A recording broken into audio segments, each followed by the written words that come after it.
Global summit పేరుతో ప్రభుత్వం real estate summit నిర్వహించిందని BRS నాయకులు సత్తు వెంకటరమణారెడ్డి మండిపడ్డారు. గ్లోబల్ సమ్మిట్ పేరుతో 2 రోజులు జరిగిన ఈ సమ్మిట్లో వందల కోట్లు ఖర్చు దుబారా చేశారని మండిపడ్డారు. ఈ సమ్మిట్ వల్ల ఎలాంటి ప్రయోజనాలు పొందారో చెప్పాలని డిమాండ్ చేశారు. గ్లోబల్ సమ్మిట్లో ఆవిష్కరించిన కాంగ్రెస్ తల్లి విగ్రహాన్ని పడేసి అవమానపరిచారు. తల్లి మీద ప్రేమ లేనోళ్లకు తెలంగాణ రాష్ట్రం మీద చిత్తశుద్ధి ఉంటుందా అని తెలంగాణ వాదులు కాంగ్రెస్ పార్టీని ప్రశ్నిస్తున్నారు. మరింత సమాచారం ప్రతినిధి మహేష్ అందిస్తారు. రాష్ట్ర ప్రభుత్వం 2 రోజుల పాటు నిర్వహించిన గ్లోబల్ సమ్మిట్ ప్రాంగణంలో ఉన్నాం. ప్రస్తుతం మనం విజువల్స్లో చూడొచ్చు. 8-9 తేదీల్లో సమ్మిట్ నిర్వహించారు. ఇప్పుడు పూర్తిగా ఈ సెటప్ అంతా తీసేస్తున్న దృశ్యాలు అయితే మనం చూడొచ్చు. దాదాపు 100 కోట్లు ఖర్చు చేసి ఇక్కడ ఈ సమ్మిట్ ఏర్పాటు చేశారు. అటు పదుల సంఖ్యలో హాల్స్ కూడా ఏర్పాటు చేశారు. కోట్లాది రూపాయల ఖర్చు, ప్రజాధనము వృధా చేశారని స్పష్టంగా అర్థమవుతుంది. 200 కోట్లు ఖర్చు చేశారు. కేవలం ఒక 10 కోట్లతో హెచ్ఎస్సిసి లాంటి హోటల్స్లో ఈ సమ్మిట్ నిర్వహించుకోవచ్చు. కానీ 100 కోట్ల ప్రజాధనం వృధా చేసి ఇక్కడ ఎందుకు ఈ సమ్మిట్ ఇక్కడ ఏర్పాటు చేశారు, దీనివల్ల ఏం లాభం వచ్చింది అనేది కూడా ఒక ప్రశ్నార్థకంగానే ఉన్న పరిస్థితి కనిపిస్తూ ఉంది. ఇక అన్నీ కూడా అటు తాత్కాలికంగా షెడ్లు ఏర్పాటు చేశారు, అటు ఒక డేరాలు వేసి ఒక డేరా సిటీ నిర్మించినట్టు ఇక్కడ ఒక ఫ్యూచర్ సిటీ అనే పేరుతో ఇక్కడ ఈ సమ్మిట్ నిర్వహించారు. తాత్కాలికంగా ఏర్పాటు చేసిన టైల్స్ కావచ్చు, ఇక్కడ సంబంధించిన హాల్స్ సంబంధించి కావచ్చు, ఇటు ఫ్లెక్సీలు కావచ్చు, ఎవ్రీథింగ్ ప్రతిదీ కూడా ఆ పూల కుండీలు కావచ్చు, ప్రతిదీ కూడా ఇక్కడ నుంచి తీసుకెళ్తున్నారు. ఇక సమ్మిట్లో హాల్లో ఏర్పాటు చేసిన చైర్లకు సంబంధించి కూడా ఇక్కడ ఇతర రాష్ట్రాల నుంచి తీసుకొచ్చినట్టు తెలుస్తూ ఉంది. అవి కూడా తరలించిన పరిస్థితి కనిపిస్తుంది. మరో 1-2 రోజుల్లో ఇదంతా కూడా మొత్తం ఖాళీగా నిర్మానుష్యంగా మారిపోతుంది. సో ఎందుకు 2 రోజుల సమ్మిట్ సంబంధించి ఎందుకు ఇంత వృధా ఖర్చు చేశారని కూడా ప్రశ్నలు ఉత్పన్నమవుతున్నాయి. ప్రభుత్వం ఏం సాధించింది, 2 రోజుల పాటు సిటీకి దూరంలో ఇంత ఈ సమ్మిట్ ఏర్పాటు చేయడం వెనుక ఉద్దేశం ఏంటి, అసలు దీనికి గల కారణాలు ఏంటి, ఎంత ఖర్చు, ప్రజాధనము వృధా చేయడం ఏంటి అని కూడా ప్రశ్నలు ఉత్పన్నమవుతున్నాయి. సో దీనికి సంబంధించి మనతో మాట్లాడేందుకు రంగారెడ్డి జిల్లా సీనియర్ బీఆర్ఎస్ నాయకులు సత్తు వెంకటరమణారెడ్డి గారు ఉన్నారు. వారిని అడదాం. సార్ చెప్పండి, తెలంగాణ రైజింగ్ గ్లోబల్ సమ్మిట్ పేరు మీద 22 గంటల సమ్మిట్ కోసం సుమారుగా 220 కోట్ల రూపాయలను ఈ తెలంగాణ ప్రభుత్వం, కాంగ్రెస్ ప్రభుత్వం వృధా చేయడం ఏదైతుందో అది చాలా విచారకరమైనటువంటి విషయం. ఇక్కడ చూస్తే ఫార్మాసిటీ కొరకు సేకరించినటువంటి భూములల్లా ఫ్యూచర్ సిటీ అనే పేరు మీద అరచేతిలో వైకుంఠం చూపించడం కోసం అనేక మందిని ఏదో విదేశాల నుంచి మేము పెట్టుబడులు ఆకర్షిస్తామనేటటువంటి ఆలోచనతోటి ఇంత పెద్ద ఎత్తున ప్రజాధనాన్ని దుర్వినియోగం చేసి ఈ రకంగా తాత్కాలికమైనటువంటి షెడ్లను ఏర్పాటు చేసి గ్లోబల్ సమ్మిట్ నిర్వహించడం ఏదైతుందో ఒక ఆలోచన లేనటువంటి ఒక శుద్ధ దండగైనటువంటి ప్రయత్నం ఇది, ఒక విఫలమైనటువంటి ప్రయోగం ఇది. ఎందుకంటే ఆ సమ్మిట్ను కూడా చూసినాం. ఈ రకమైనటువంటి సమ్మిట్ను 44 దేశాల నుంచి 158 మంది ప్రతినిధులు పాల్గొంటారని చెప్పిండ్రు. ఎన్ని దేశాల ప్రతినిధులు పాల్గొన్నారనేది అసలు సరైనటువంటి లెక్క లేదు. అదంతా కూడా బయట దేశాల ప్రతినిధులు ఎవరు కూడా పాల్గొన్న దాఖలాలు కనిపించట్లేదు. అన్ని రాష్ట్రాల ముఖ్యమంత్రులను పోయి మంత్రులు ఆహ్వానించారు. ఏ ఒక్క రాష్ట్ర ముఖ్యమంత్రి కూడా వచ్చినటువంటి పాపన పోలే. ఈ రాష్ట్రంలో ఉన్నటువంటి ఒకే కేంద్ర మంత్రి కిషన్ రెడ్డి గారు మాత్రమే ఇక్కడికి వచ్చిండ్రు. దేశంలో ఉన్నటువంటి కేంద్ర మంత్రులు ఎవరు రాలే. మోడీ గారి కాడికి వెళ్ళి అందరినీ ఆహ్వానిస్తున్నామని చెప్పిండ్రు.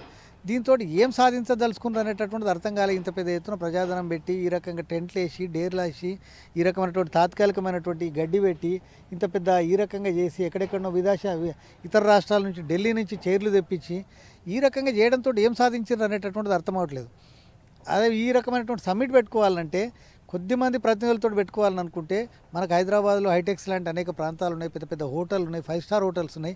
అక్కడ ఏ రకంగానే నిర్వహించుకోవచ్చు, తక్కువ ఖర్చుతో నిర్వహించుకోవచ్చు. విదేశీ పెట్టుబడులను ఆకర్షించడం కొరకు ఏదైనా ప్రయత్నం చేయొచ్చు. కానీ ఇక్కడ వచ్చి ఉన్నటువంటి ప్రతినిధులకు ఏం చూపించడం కొరకు, ఇక్కడ ఏం అరకి చేతుల వైకుంఠం చూపించడం కొరకు ఎందుకు ఇక్కడ ఈ సమ్మిట్ పెట్టినారో ఇప్పుడు ఏమాత్రం కూడా అర్థం కాని విషయంగా ఉన్నది. ఇక్కడ చూస్తే వాళ్ళు ఏమంటున్నారంటే దాదాపు 1,00,000 కోట్ల రూపాయలు, 2 లక్షల కోట్ల రూపాయలు ఇవంతా కూడా మేము పెట్టుబడులు వచ్చినాయి, ఇవన్నీ వస్తూ ఉన్నాయి రాష్ట్రానికి, దాన్ని ఆకర్షించడం కొరకే ఇదంతా ఏదో చూపించమని చెప్తా ఉన్నారు. ముఖ్యమంత్రి గారు ఒకసారి ఆలోచన చేయాలి. 2 సార్లు దావోస్ పర్యటనకు పోయించిండు. 2 సార్లు దావోస్ పర్యటనకు పోయించి ఇన్ని లక్షల కోట్లు వచ్చినాయి, అన్ని లక్షల కోట్లు వచ్చినాయి, ఈ రాష్ట్రానికి పెట్టుబడులు బ్రహ్మాండంగా తీసుకొస్తున్నామని చెప్పిండ్రు. ఒక్క పెట్టుబడి ఈ రాష్ట్రంలో మీరు కొత్త పెట్టినటువంటి ఒక్క పరిశ్రమ, లేకపోతే ఒక్క సంస్థ, ఒక్క ఉద్యోగం, కొత్త సృష్టించినటువంటి ఒక ఉద్యోగం చూపించినటువంటి దాఖలాలు ఎక్కడ లేవు.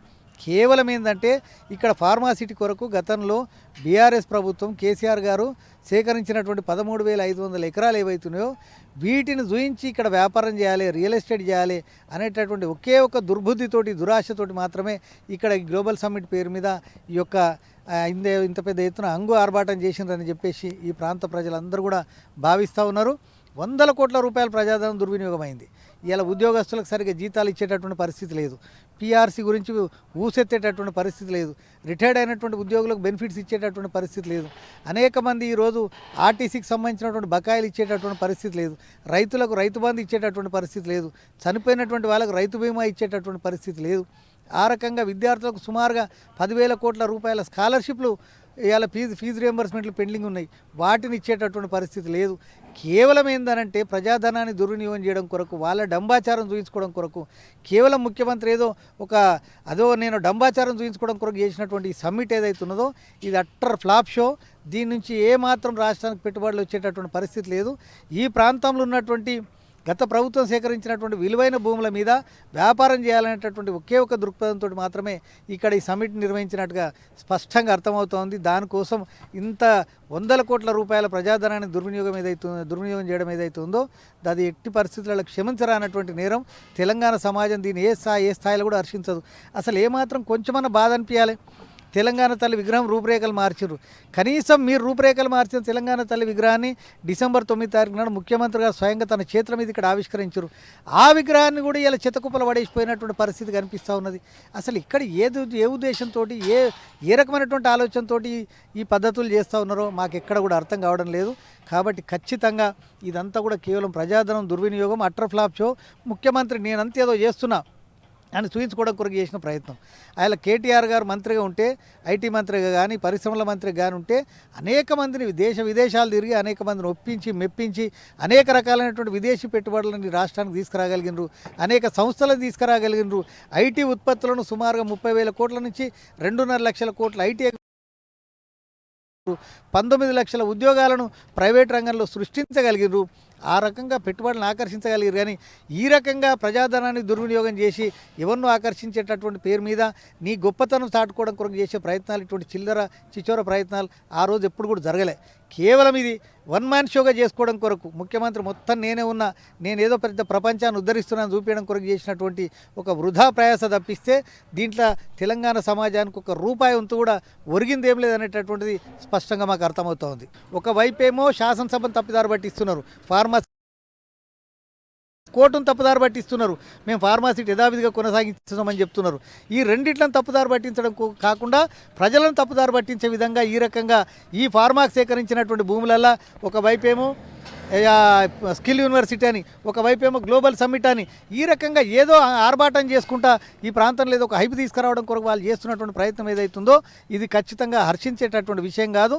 మీరు కోర్టును మోసం చేసినా, అటువైపు అసెంబ్లీని మోసం చేసినా, చట్టసభలను, శాసనసభలను వీటన్నింటిని మోసం చేసినా ప్రజలను ఎల్లకాలం మీరు మోసం చేయలేనటువంటి విషయాన్ని ఖచ్చితంగా చూసినట్టయితే ఇటు గ్లోబల్ సమ్మిట్ పేరుతో 2 రోజుల పాటు ప్రజాధనాన్ని దాదాపు 100 కోట్ల రూపాయలు వృధా చేశారు. ఖచ్చితంగా ఇది ప్రభుత్వం కేవలం తమ ముఖ్యమంత్రి కావచ్చు, వారి బంధుగణం కావచ్చు, ఇతర మందులకు సంబంధించి రియల్ ఎస్టేట్ కోసం మాత్రమే ఈ సమ్మిట్ ఏర్పాటు చేసుకున్న తప్ప దీనికి సంబంధించి ప్రజలకు కావచ్చు ఎలాంటి ఉపయోగం లేదంటూ కూడా బీఆర్ఎస్ నాయకులు వెంకటరామరెడ్డి చెప్తున్న పరిస్థితి కనిపిస్తూ ఉంది. కెమెరామెన్ గోపాల్తో మహేష్, టీ న్యూస్, రంగారెడ్డి జిల్లా.